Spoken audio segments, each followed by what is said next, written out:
क्या हाल है साथियों। मैं विकास तोमर आपके अपने trustworthy channel study for civil services पे आज आपका बहुत बहुत स्वागत है। 21 मार्च का करंट अफेयर हम लोग देखेंगे हिंदी इंग्लिश दोनों ही भाषाओं में। और यूपीएससी का ईपीएफओ और अदर स्टेट पीसी एग्जामिनेशन जो है उनके लिए काफ़ी इंपॉर्टेंट है ये वाले टॉपिक्स। पहला तो देखो, सुप्रीम कोर्ट ने कह दिया कि हम भैया एक जो इलेक्टोरल बॉन्ड्स के लिए कुछ याचिका दायर की गई हैं उनको सुनेंगे। क्या चक्करबाजी चल रही है देखते हैं। 3 करोड़ राशन कार्ड जो है रद्द कर दिए गए हैं। क्या ये मामला काफ़ी गंभीर है, ऐसा सुप्रीम कोर्ट ने कहा है। ठीक, इससे समझेंगे पूरी जानकारी क्या है।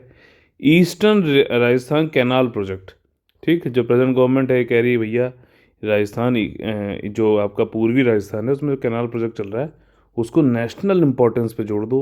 वहीं सब पैसे के चक्कर है कि स्टेट गवर्नमेंट अकेले नहीं कर पाएगी, सेंट्रल गवर्नमेंट नेशनल इंपॉर्टेंस जोड़े तो भैया पैसा मिले। दो अगला है कि हाई इलेक्ट्रॉन मोबिलिटी ट्रांजिस्टर्स, ये जो है ये मतलब साइंस एंड टेक्नोलॉजी का है। इसमें ज़्यादा डीप में नहीं जाएंगे, सिंपल ये समझेंगे कि ज़रूरत क्या है, कहाँ पे है, कौन से एलिमेंट लग रहे हैं। ठीक, वैश्विक खुशहाली रिपोर्ट बहुत ज़्यादा इंपॉर्टेंट है। इंडिया से ज़्यादा पाकिस्तान खुश है, पता नहीं क्यों, देखेंगे।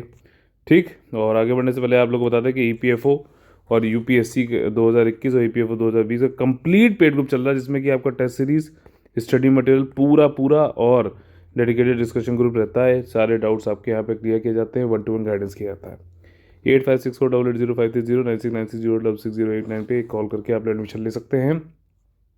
हमारा जो आज का बहुत ही ज़्यादा इम्पोर्टेंट दिन है उसका नाम है अंतर्राष्ट्रीय वन दिवस। ठीक, अंतर्राष्ट्रीय वन दिवस है, 21 मार्च को होता है। ये बहुत ज़्यादा इम्पोर्टेंट है, मैं बोल रहा हूँ तो है। जो भी देखो, कई लोग पूछते हैं सर डेज कौन से याद करें, इन्वायरमेंट वाले जरूर याद करो। ठीक, जरूर याद करना, जितने भी हैं सारे जोड़ के एक साथ कमेंट करके लिखिए।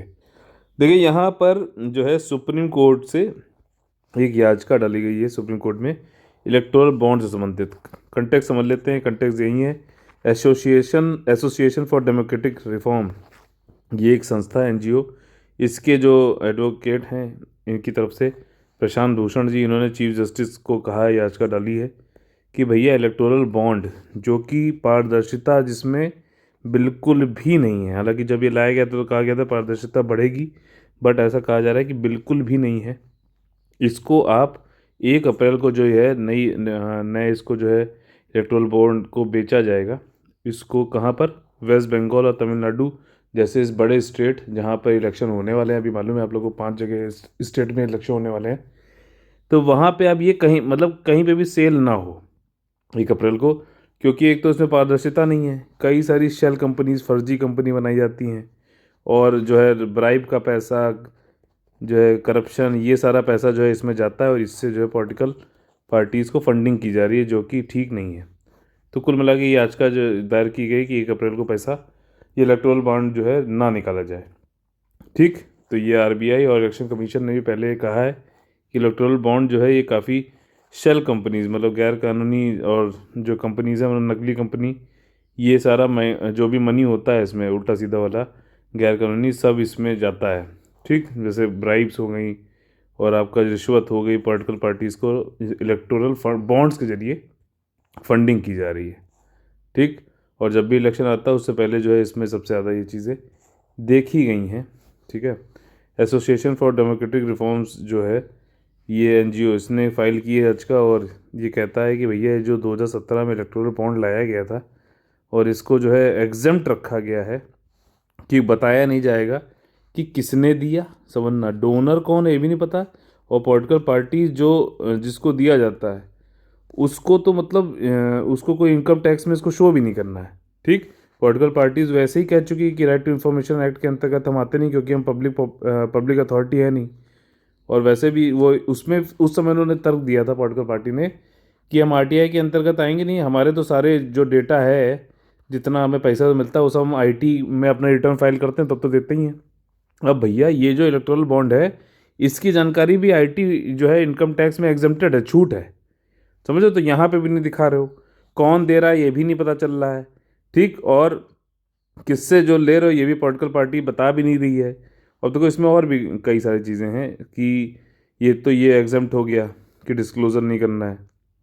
ठीक, बाकी इसमें यह है कि कंपनीज में पहले क्या होता था कि जो भी कंपनियां, प्राइवेट संस्थाएं जो भी करती थी फंडिंग, पॉलिटिकल इलेक्टोरल फंडिंग करती थी, उनके लिए ये था कि पिछले 3 साल में पिछले 3 साल में जो प्रॉफिट हुआ है, उस प्रॉफिट का मान लीजिए 100 रुपये प्रॉफिट हुआ है तो उसका 7.5% या फिर 7.5 रुपया ही सिर्फ ये लिमिट थी, आप फंडिंग कर सकते हो। अब यहाँ पे क्या हो रहा है, यहाँ पे ये सब 3 साल और प्रॉफिट और ये सब कुछ नहीं, जितना चाहो उतना करो, समझ रहे हो। तो इस क्या होगा, कंपनी अब जो है नकली खुलेंगी और वो पैसा देंगी, सिर्फ फंडिंग करने के लिए आएंगी ये, ठीक है। कंट्रीब्यूशन जो भी है वो इनकम टैक्स में दिखाना नहीं है पॉलिटिकल पार्टी द्वारा। और यहाँ पे यही सब बताया जा रहा है कि डोनेशन जो पॉलिटिकल पार्टीज़ को दिया जाता है वो कभी भी इसको जो है शो नहीं करते हैं। इस बात पर इलेक्शन कमीशन ने पहले भी बार बार जो है आपत्ति जताई है। इलेक्टोरल बॉन्ड क्या है, 2017 फाइनेंस बिल कब किस में आया था, ये फाइनेंस बिल याद आ रहा है किस में आएगा, बजट में, ठीक। बजट में फाइनेंस बिल जो आता है वो क्या होता है, मनी बिल होता है, कल ही मैंने आपको बताया था। और जो फाइनेंशियल बिल होता है वो अलग बिल होता है 117 आर्टिकल के अंतर्गत। तो यहाँ पे इलेक्टोरल बॉन्ड लाया गया, ये एक इंटरेस्ट फ्री बेरर इंस्ट्रूमेंट है, प्रॉमिसरी नोट है, याद रखना, कोई ये बॉन्ड नहीं है, इसमें कोई ब्याज नहीं मिलता है, ठीक है। ये कोई बॉन्ड नहीं, इसमें ब्याज व्याज मिले, खाली इंटरेस्ट फ्री प्रॉमिसरी नोट है कि भैया इतना पैसा है, और किस डिनोमिनेशन सब बताऊंगा अभी। State of bank of India सिर्फ यही देता है, 10 दिन के लिए खुलता है हर क्वार्टर में, यानी कि हर तिमाही में, हर मतलब साल, हर वित्तीय वर्ष में 10 दिन के लिए खुलता है। खरीदो। और ये नोटिफाई कब हुआ था, अधिसूचना इसकी कब आई थी, 2 जनवरी 2018 को। और इसमें इंडिविजुअल भी दे सकता है और डोमेस्टिक कंपनी भी दे सकती है, डोमेस्टिक कंपनी भी दे सकती है, ध्यान रखो, डोमेस्टिक, एक एक शब्द बहुत इंपॉर्टेंट है, यहीं पे खेलेगा वो, ठीक। खेलेगा मतलब एग्जामिनर। और उसके बाद जो है इसमें कौन कौन से रुपए का आप ले सकते हो, 1,000 रुपये का ले सकते हो, 10,000 रुपये का ले सकते हो बॉन्ड, 1 लाख रुपए का, 10 लाख रुपए का, 1 करोड़ का, ठीक।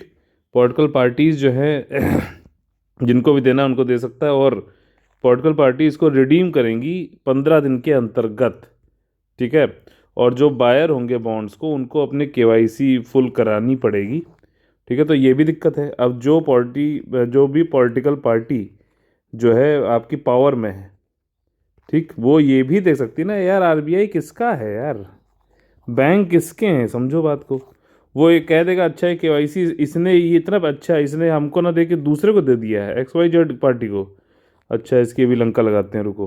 तो ये वाली चीज़ है, तो ये थोड़ी बहुत इसमें गड़बड़ है, ना बताने की वजह से काफ़ी दिक्कत है, लोग जो है फिर तो देंगे ही नहीं, सिर्फ जो पार्टी जो है आपकी पावर में है, उसी को मिलेगा। तो एक तरीके से बायस्ड है अगर आप वैसे सर्कमस्टांसेस देखो तो, ठीक।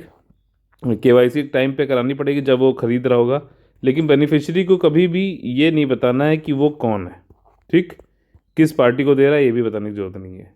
तो ये पूरा गेम है इलेक्टोरल बॉन्ड का। अगला हमारा ये आ गया है कि राशन कार्ड 3 करोड़ जो है रद्द कर दिए गए हैं। सुप्रीम कोर्ट ने बोला है कि अगर ऐसा हुआ है तो काफ़ी गंभीर मामला है। सुप्रीम कोर्ट ने कहा है कि यह एक बहुत गंभीर मामला है, यदि केंद्र ने, संदर्भ समझ रहे हैं यहाँ पर, यदि केंद्र ने वास्तव में लगभग 3 करोड़ राशन कार्ड रद्द कर दिए हैं, जिसमें आदिवासी, अनुसूचित जनजाति लोग और गरीब भी शामिल थे, क्योंकि इन्हें पूर्णतः बायोमेट्रिक रूप यानी आधार के साथ जोड़ा नहीं जा सकता था। तो कोर्ट ने कहा है केंद्र से कि यह याचिका में लगाए गए आरोप का जवाब देने को भी कहा है। मतलब यहाँ पे कहा गया है कि आधार कार्ड का जो है उससे लिंकेज नहीं था राशन कार्ड से, तो बिना बिना बताए जो भी राशन कार्ड होल्डर्स थे, आपने उनके राशन कार्ड जो है रद्द कर दिए। कैसे मिलेगा आपको, मतलब इसमें जो है जनजातीय भी हैं, ट्राइबल भी हैं, गरीब भी हैं, फूड सिक्योरिटी इससे जो है आहत होती है, ठीक। जो गरीब हैं उनका मतलब खाना और गरीबी में भी जा सकते हैं, बीमार पड़ सकते हैं, ठीक है। और वेलफेयर स्टेट में क्या ऐसा होना चाहिए, है ना, ये वाली बात है। और राशन कार्ड के और भी कई सारे मायने हैं यार। तो मतलब एक तरीके से जो है कई लोग तो आइडेंटिटी की प्रूफ की तरीके से देते हैं राशन कार्ड, तो उनको और भी दिक्कतें हो सकती हैं। तो ऐसा क्यों किया, और अगर ऐसा 3 करोड़ यार मतलब बहुत बड़ी संख्या है। पर याचिका में यही कहा गया है कि 2 से 4 करोड़ जो हुए कैंसिल कर दिए गए, बताया भी नहीं गया बेनिफिशियरी को। इसमें जो खाद्य का जो अधिकार है, राइट टू फूड है, राशन कार्ड जो है, मतलब क्यों, अगर आधार से लिंक नहीं है तो आप कैंसिल कर दोगे बिना बताए, वो भी ये चीज़ यहाँ बात आ रही है। रीज़न यही है कि जो भी आधार होता है बायोमेट्रिक होता है, ऑथेंटिफिकेशन, ठीक, वो वो नहीं हो पाया। जिसकी वजह से कैंसिलेशन हुआ 4 करोड़ राशन कार्ड का। ठीक, ऐसे यूनियन ऑफ इंडिया ने बोला है। यूनियन ऑफ इंडिया जो है, मतलब संघ जो आपका है, इसने ये बोला है कि ये उन्होंने ये जवाब दे दिया कि हमें कैंसिल कार करने पड़े बिकॉज वो बोगस थे, नकली थे मतलब। ठीक, जो असली रीज़न है वो ये है टेक्नोलॉजिकल सिस्टम जो है, जो कि आइरिस आइडेंटिफिकेशन, आँख की पुतली का देखते हैं, थंब प्रिंट होते हैं, फिंगरप्रिंट हो गए, या फिर आपके पास आधार नहीं है, या फिर इंटरनेट नहीं चल रहा है रूरल एरियाज़ में, रिमोट एरियाज़ में, ये सब कारण थे कि आपने राशन कार्ड, मतलब कितने आप बैलेटेंटली आपने, बैलेटेंट क्या होगा ये, मतलब आपने जो है बिल्कुल इमोशन आपके अंदर रह ही नहीं गए। ठीक, मतलब बिल्कुल ब्लटेंटली आप जो है उसको खारिज कर दिया, आपने कुछ बोला, आपको कोई कंपैशन नहीं बचा आपके अंदर। ठीक, आप इतना जो है मतलब वैसे हो गए हैं कि आपको कोई चिंता ही नहीं है किसी की भी, सिर्फ आपने देखा और काट दिया।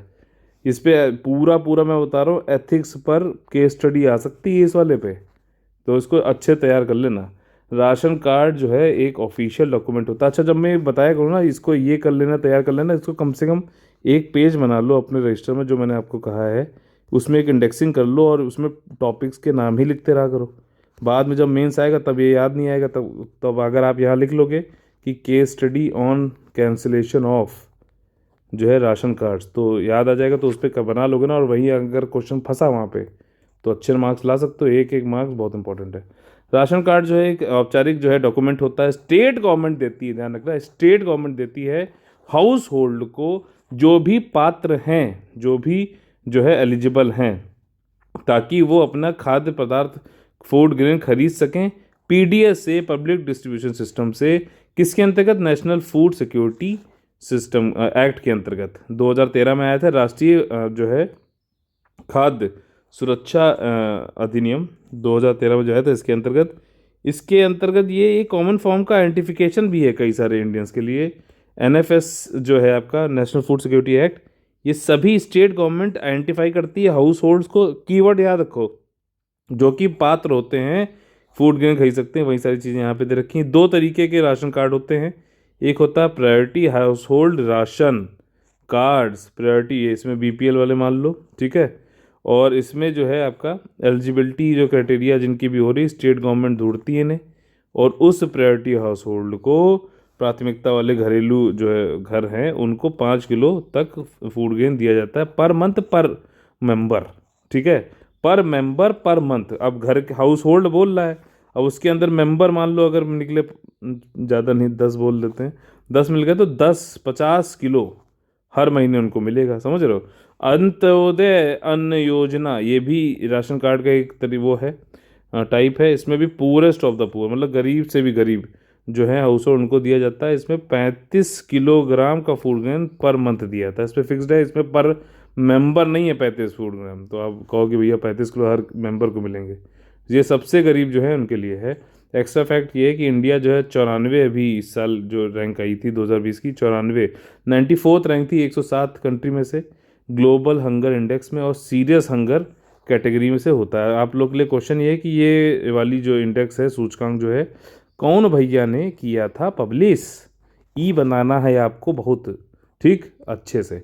ईस्टर्न राजस्थान कैनाल प्रोजेक्ट जो है, राजस्थान में जो अभी चीफ मिनिस्टर हैं वो कह रहे हैं कि इसको नेशनल प्रोजेक्ट का जो है दर्जा दे दो। ऐसा पिछली गवर्नमेंट भी कह रही थी जब आपकी गवर्नमेंट थी, अब कर दो भैया। ठीक, मेन चीज़ यही है कि हार्वेस्ट करना चाहते हैं। कौन सी जो है यहाँ पे नदी की बात हो रही है, जो एक्स्ट्रा वाटर आता है, ठीक, रेनी सीजन में, यानी खरीफ सीजन में, ठीक, तो उस समय जो रिवर्स हैं, नदियां हैं सदर्न राजस्थान में, दक्षिण राजस्थान में, जैसे कि चंबल और उसकी सहायक नदियां जो है ट्रिब्यूटरीज, कुन्नू, पार्वती, काली सिंध। तो आज आप लोग को ड्रेनेज पैटर्न इसका देखना है चंबल का, ठीक, जितने भी हैं इनको जो कौन सी सहायक नदियां हैं, क्या हैं, चंबल नदियां, ठीक।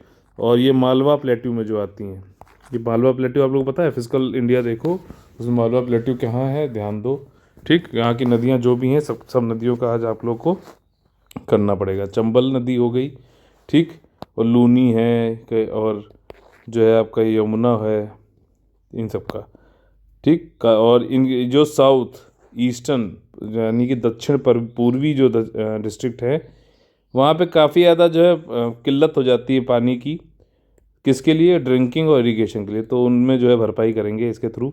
स्टेट वाटर बॉडीज़ जो हैं, ओनली चंबल रिवर बेसिन जो है उसके पास ही सिर्फ जो है सरप्लस यानी कि अधिशेष जल उपलब्ध है, और उसको भी हम जो है हर जगह से नहीं टैप कर सकते हो। क्यों? क्योंकि कोटा बैराज के बाद में क्रोकोडाइल सेंचुरी भी है, चंबल में ही तो है, चंबल रिवर बेसिन में ही तो है क्रोकोडाइल सेंचुरी। इस पर पूछ चुका है यूपीएससी क्वेश्चन। ईआरसीपी एम ये करता है, आपका ईस्टर्न राजस्थान कैनाल प्रोजेक्ट, कि इसमें वाटर चैनल बनाए जाएं। नेटवर्क कितना? 23% ऑफ राजस्थान के एरिया के बराबर, और साथ ही साथ ये कितनी जनसंख्या को कवर कर ले स्टेट की, राजस्थान स्टेट की? 41.13%। इस प्रोजेक्ट का जो है क्यों कब मतलब चालू किया गया था? 17-18 में, पिछली गवर्नमेंट जो अभी की केंद्र सरकार है उसी के द्वारा, और इसके लॉन्ग टर्म इरिगेशन और ड्रिंकिंग वाटर नीड्स के लिए था। ठीक, मतलब आप सिंचाई भी कर पाओ, पानी पीने के लिए भी होना चाहिए। 13 डिस्ट्रिक्ट में झालावाड़, बारन, कोटा, बूंदी, सवाई माधोपुर, अजमेर, टोंक, जयपुर, करौली, अलवर, भरतपुर, दौसा एंड धौलपुर। ठीक। अच्छा, आप लोग से आज रिक्वेस्ट है कि आप लोग ये बता सकते हो कि कहाँ से आप लोग हैं, देखे तो कहाँ कहाँ से लोग हमारे आज सुबह जो है 6 बजे वाला करंट अफेयर कहाँ कहाँ से देखा जाता है? क्या आप लोग अपनी जगह बता सकते हो कि कहाँ से है? कोई रायपुर से है या कोई राजस्थान से है, जहाँ से भी है देखिए कौन कहाँ से आप लोग हैं, डिस्ट्रिक्ट बताइए कौन कौन देखे मैच करता है सब्सिक्वेंटली। अच्छा, ये बोले जरूरी नहीं है, चाहिए तो करिए, तो कोई मत करिएगा। ठीक। प्रोजेक्ट जो है ये सेंट्रल वाटर कमीशन के द्वारा अप्रूव करा दिया गया था 2017 में। इसके बेनिफिट वही है भैया कि आपका इरिगेशन फैसिलिटीज़ बढ़ जाएंगी काफ़ी, 4.31 लाख हेक्टेयर तक, बहुत ही ज़्यादा है। इससे इम्प्रूव होगा ग्राउंड वाटर भी जो होता है आपका, भूजल तालिका में भी सुधार का इरादा रखता है, और इससे जो है सामाजिक आर्थिक स्थितियों में भी सकारात्मक रूप से प्रभाव मतलब पड़ेगा, अच्छा प्रभाव पड़ेगा। और इस समय जो डिमांड है प्रेजेंट गवर्नमेंट जो है कांग्रेस की वहाँ पर, वो यही है कि इसको नेशनल प्रोजेक्ट बना दो। और इसमें इन्फेसिस ये भी है कि दिल्ली मुंबई इंडस्ट्रियल कॉरिडोर, ठीक, 2 इंडस्ट्रियल कॉरिडोर बन रहे हैं भारत में। एक तो है दिल्ली मुंबई, और दूसरा यहाँ से जलंधर से शायद चल रहा है पंजाब से, और ये जा रहा है फिर जो आपका इधर कोलकाता वेस्ट बंगाल तक। तो ये इंडस्ट्रियल कॉरिडोर मैंने पहले करवाए थे, जो लोग नए जुड़े हैं वो लोग प्लीज़ इसको बनाएं। आप लोग आपका इंडस्ट्रियल कॉरिडोर करके जो है वेबसाइट पे जाओ, वहाँ पे आपको मिल जाएगा, और जो लोग पहले से बना चुके हैं एक बार ज़रूर रिवाइज़ कर लें। ठीक है, तो ये वाली चीज़ है, और इंडस्ट्रीज इस पर ग्रो हो जाएंगी, ये भी बात कही गई है। रीज़न यही बताया कि इस प्रोजेक्ट को बढ़ेगा क्यों, नेशनल प्रोजेक्ट क्यों बताना चाहते हैं। 40,000 करोड़ की ज़रूरत पड़ेगी जो कि स्टेट जो है खुद से कर नहीं पाएगा। और इन्होंने ये बताया प्रस्तुत परियोजना की वर्तमान स्थिति ये है कि जो काम अभी कोटा डिस्ट्रिक्ट में चालू हुआ है उसमें जो पैसे लगे हैं बहुत ही कम लगे हैं, जो स्टेट के द्वारा लगाए गए बहुत ही कम है। आगे अगर इसको कराना है जो कि बहुत ही ज़्यादा ज़रूरत है, तो भैया इसको नेशनल प्रोजेक्ट बनाओ और केंद्र सरकार पैसा दो। ठीक। लार्जेस्ट स्टेट है राजस्थान, जोग्राफिकल एरिया बहुत ही बड़ा है इसका, 10.4% है पूरी कंट्री का, और इसमें जो सरफेस वाटर है ये सिर्फ बहुत ही कम है, 1.16% है पूरे इंडिया का, और ग्राउंड वाटर तो 1.72% है। ठीक, ये रहा आपका राजस्थान, बहुत ही खूबसूरत जगह है, बहुत ही बढ़िया। ठीक, ये आपकी वहाँ की कैपिटल है। अच्छा, ये बताइए कि क्या जो ट्रॉपिक ऑफ कैंसर है या फिर मकर रेखा जो है, कर्क रेखा जो है सॉरी, क्या वो आपकी राजस्थान से होते हुए गुजरती है क्या? ठीक। अगला जो है ये है हाई इलेक्ट्रॉन मोबिलिटी ट्रांजिस्टर्स। अब देखो साफ सीधी सिंपल सी बात ये है कि ये साइंटिस्ट जो हैं आपके Indian institute of science Bangalore और कई सारे और डिपार्टमेंट जो इलेक्ट्रिक इंजीनियरिंग, ये सब नैनो साइंस और ये सब जो हैं, ये इन्होंने एक डेवलप कर लिया है बहुत ही ज़्यादा reliable high electron mobility transistor. ठीक, ट्रांजिस्टर काम क्या होता है, कोई भी आप उसको कंप्यूटर के जरिए या सॉफ्टवेयर के जरिए जो आप करोगे तो वो ऑन होता है ऑफ होता है। ठीक, तो इसी में काम करता है, या तो ऑन होगा ऑफ होगा, ऑन होगा ऑफ होगा, ऐसे करके चलता है ये। ठीक, ट्रांजिस्टर काम है, इसको आप ज़्यादा इलेक्ट्रॉनिक्स एंड कम्युनिकेशन वाली इंजीनियरिंग में जाने की जरूरत नहीं, बस सिंपल ये समझना है कि इन्होंने बनाया है, Indian institute of science Bangalore ने, हाई इलेक्ट्रॉन मोबिलिटी ट्रांजिस्टर है, और ये किस में यूज़ होता है, इलेक्ट्रिकल व्हीकल में यूज़ होने में काफ़ी मदद करेगा, या फिर पावर जो भी डिवाइसेस होती हैं उसमें यूज़ होने में काफ़ी मददगार करेगा। ठीक, और इसमें जो है पहली बार ये स्वदेशी रूप से बना है, गैलियम नाइट्राइड इसमें यूज़ किया गया है। ठीक, क्या क्या है, गैलियम नाइट्राइड यूज़ किया गया है डिवाइस में। ये electric car, locomotive, power transmission, high voltage की रिक्वायरमेंट होती है, जहाँ पर भी हाई वोल्टेज और हाई फ्रीक्वेंसी स्विचिंग की, मतलब स्विचिंग बहुत तेज़ होनी चाहिए, तेज़ तो उतनी जल्दी रिस्पॉन्स करेगा। हाई वोल्टेज जहाँ पे भी ज़रूरत है तो वहाँ पे काफ़ी ज़्यादा तो है आपका एफिशिएंट ट्रांजिस्टर की तरह के से काम करेगा, काफ़ी मतलब दक्ष ट्रांजिस्टर कहलाएगा। ठीक है, पावर इलेक्ट्रॉनिक सिस्टम जो होते हैं उसमें हाई पावर, हाई वोल्टेज और ये चलता है। ठीक, हाई करंट ऑन स्टेट में होनी चाहिए, तक मतलब ये बस ये कुल मिला के कि इलेक्ट्रिक व्हीकल में आपका यूज़ होना है तो गैलियम नाइट्राइड से बनाया गया है, आपका Indian institute of science Bangalore ने बनाया है। ठीक, ये रहा उसका वो स्विच, सिलिकॉन से ज़्यादा अच्छा है, ध्यान रखना ये चीज़ बताई गई यहाँ पे। ठीक है ना, गैलियम नाइट्राइड के जरिए जो बनाया गया है।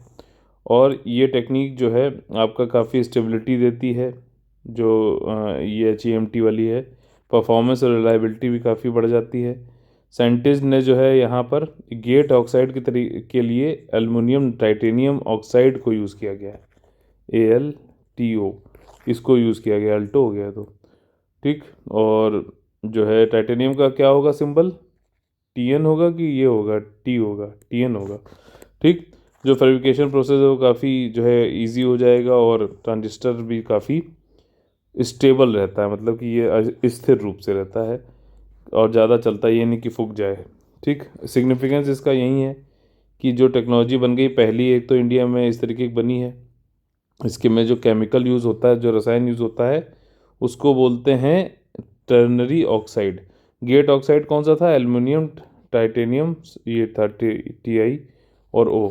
ठीक, ATO था। और ये टर्नरी ऑक्साइड जो है केमिकल है, जो कि दो डिफरेंट तरीके के मेटल आयन से बना होता है और ऑक्साइड मैट्रिक्स बनाता है एल्युमिनियम टाइटेनियम और ऑक्सीजन का।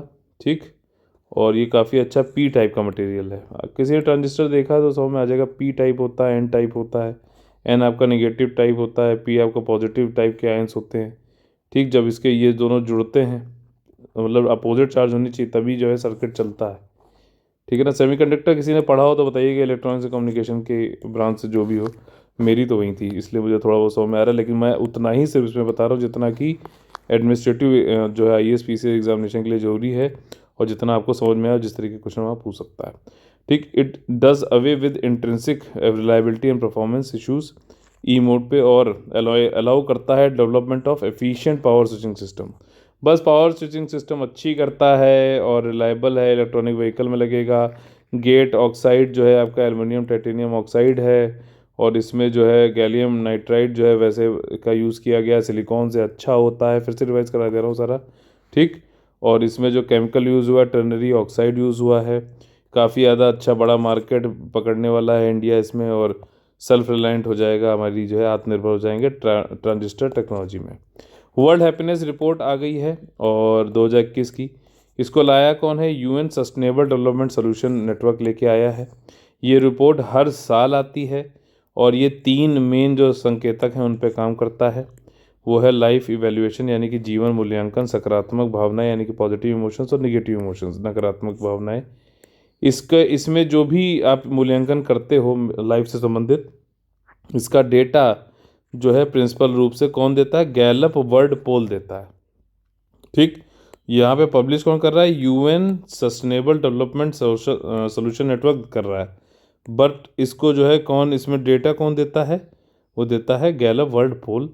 और ये मतलब इसमें ये भी कहा गया है कि भैया पीपल को हमने कहा कि आप खुद बताइए कि मतलब कि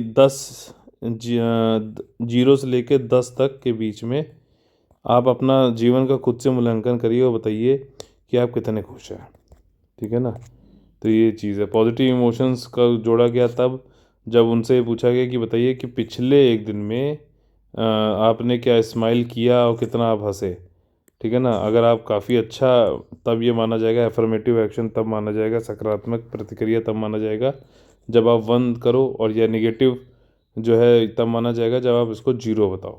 ठीक है, तो मतलब ये इसमें आप निकालोगे जब एवरेज, तो वो जितना आप 1 की तरफ जाओगे उतना जो है बढ़िया है, और जितना 0 की तरफ जाओगे उतना जो है बेकार है, नकारात्मक रिस्पॉन्स है, प्रतिक्रिया है।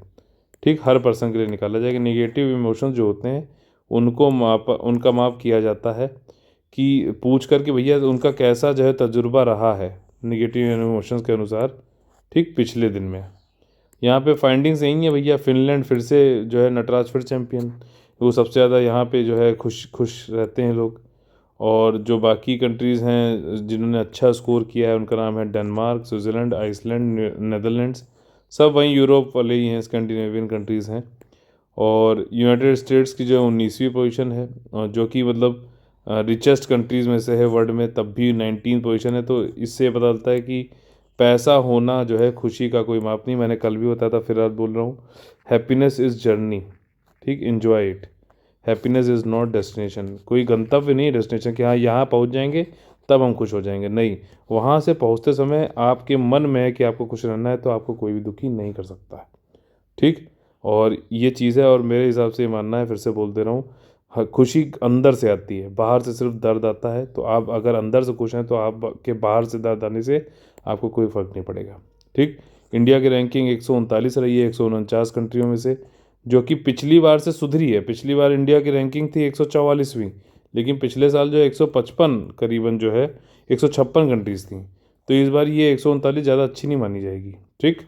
और बाकी जो 10 कंट्री जो इंडिया के बाद हैं, मतलब इंडिया के 139 है, फिर 140, 41, 42, 43, 44, 45, 46, 47, 48, 49 तक की जो गई हैं, वो कौन कौन है? बुरुंडी, येमन, तंजानिया, ठीक, Haiti, Malawi, Lesotho, Botswana, Rwanda, Zimbabwe, Afghanistan. कहाँ पढ़े हैं यार हम लोग, ठीक। अफगानिस्तान जो है की रैंक क्या है बताइए। पाकिस्तान जो है 105 नंबर पे, बांग्लादेश 101, और चाइना भी 84 नंबर पे है। चिंगचंगचू कितना खुश हैं केचुए और बंदर खा के, और पता नहीं क्या क्या खा लेते हैं, क्या खाते हैं यार, और ये जो बैट वैट खा लेते हैं, ठीक। हैप्पीनेस रिपोर्ट के अनुसार जो है 2020 में इंडिया की रैंकिंग 144 156 कंट्रीज़ में से, ठीक। अगला जो हमारा, अब देखिए हम लोग आ गए हैं अपने फेवरेट सेक्शन जिसका नाम है कॉमन है IAS इसमें हम लोग सिर्फ पढ़ते ही नहीं, पढ़ के भी जानते हैं किस तरीके से क्वेश्चन को हमें अटेम्प्ट करना चाहिए एग्जाम ओवर में। ग्लोबल रिसाइकलिंग डे आया, इससे संबंधित कौन सा कथन सही है?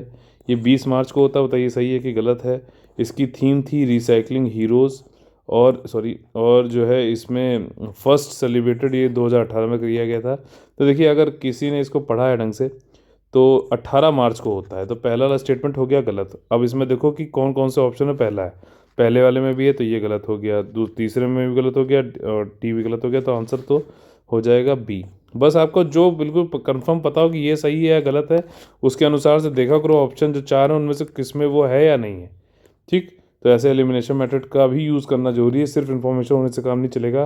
क्वेश्चन को किस तरीके से करना है, ये क्वेश्चन मॉक टेस्ट और ये रोज़ करने पे ही होगा, ठीक। 6 रिसोर्सेज जो होते हैं इम्पॉर्टेंट होते हैं हमारी लाइफ के लिए ऑन अर्थ, ठीक। ये एक्स्ट्रा इन्फॉर्मेशन है, water, air, oil, natural gas, coal and mineral, ठीक।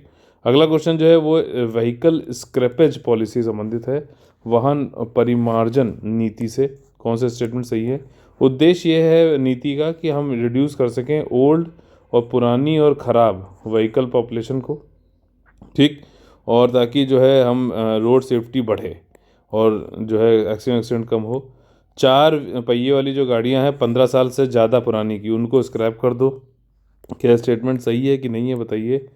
और जो नितिन गडकरी जी जो हैं उन्होंने कहा है कि व्हीकल स्क्रैपेज पॉलिसी जो है वो अनाउंस इन्होंने कर दी लोकसभा में, ठीक। इन्होंने वैसे बता दूँ ये इस यहाँ पे तीनों ही सही हैं स्टेटमेंट। इन्होंने एक और अभी कल बोला था कि जितने भी टोल प्लाज़ा हैं वो सब जो है हट जाएंगे, GPS के थ्रू हम जो है आप लोग से टोल वसूलेंगे। अब मुझे थोड़ा सा ये लगा कि जब हमने अपना नाविक बना लिया है तो ये GPS के थ्रू आप क्यों करेंगे? क्या हर चीज़ के लिए डेटा हमें US को देना ज़रूरी है क्या, ठीक। अगला जो है यहाँ पे, अच्छा इसी में ये स्टेट गवर्नमेंट जो है ऑफ़र कर रही है रजिस्ट्रेशन, रोड टैक्स, ये सब करती है। 25% का टैक्स एग्जम्पशन छूट मिलेगी प्राइवेट व्हीकल को, 15% की कमर्शियल व्हीकल को जो स्क्रैप करेंगे, अच्छे से जल्दी करेंगे और नई गाड़ी खरीदना चाहते हैं। ग्रीन टैक्स भी लगेगा, ठीक, जो भी उनको लागू किया जाएगा ओल्ड व्हीकल बाई स्टेट्स, ठीक। स्टेट के द्वारा ग्रीन टैक्स भी लगाया जाएगा। ग्रीन टैक्स मतलब ये है पुरानी गाड़ी है ज़्यादा टैक्स लगेगा ग्रीन टैक्स, और उसका उपयोग होगा आपका पर्यावरण को सही बनाने के लिए। तो इसी के साथ हमारा आज का सेशन खत्म होता है। अगर पसंद आता तो प्लीज़ लाइक शेयर सब्सक्राइब जरूर करिए। और आप लोग को अगर हमारे पेड ग्रुप ज्वाइन करना है तो 8564880530 9696066089 पे कॉल कर सकते हैं। यूपीएससी और ईपीएफओ के ताजे ताजे गर्मा गर्म जो है पेड ग्रुप चल रहे हैं। कंप्लीट पेड ग्रुप है, वन स्टॉप डेस्टिनेशन है, टेस्ट सीरीज, स्टडी मटेरियल और जो है 1-to-1 डिस्कशन आप लोग से कराया जाता है। सारी गलतियां करा के अभी एग्जाम से पहले और रिफॉर्म किया जाता है। चलिए फिर आप लोग से कल सुबह फिर से मुलाकात होगी 6 बजे। तब तक के लिए आप लोग से अलविदा लेते हैं। जय हिंद, जय Bharat, all the very best है।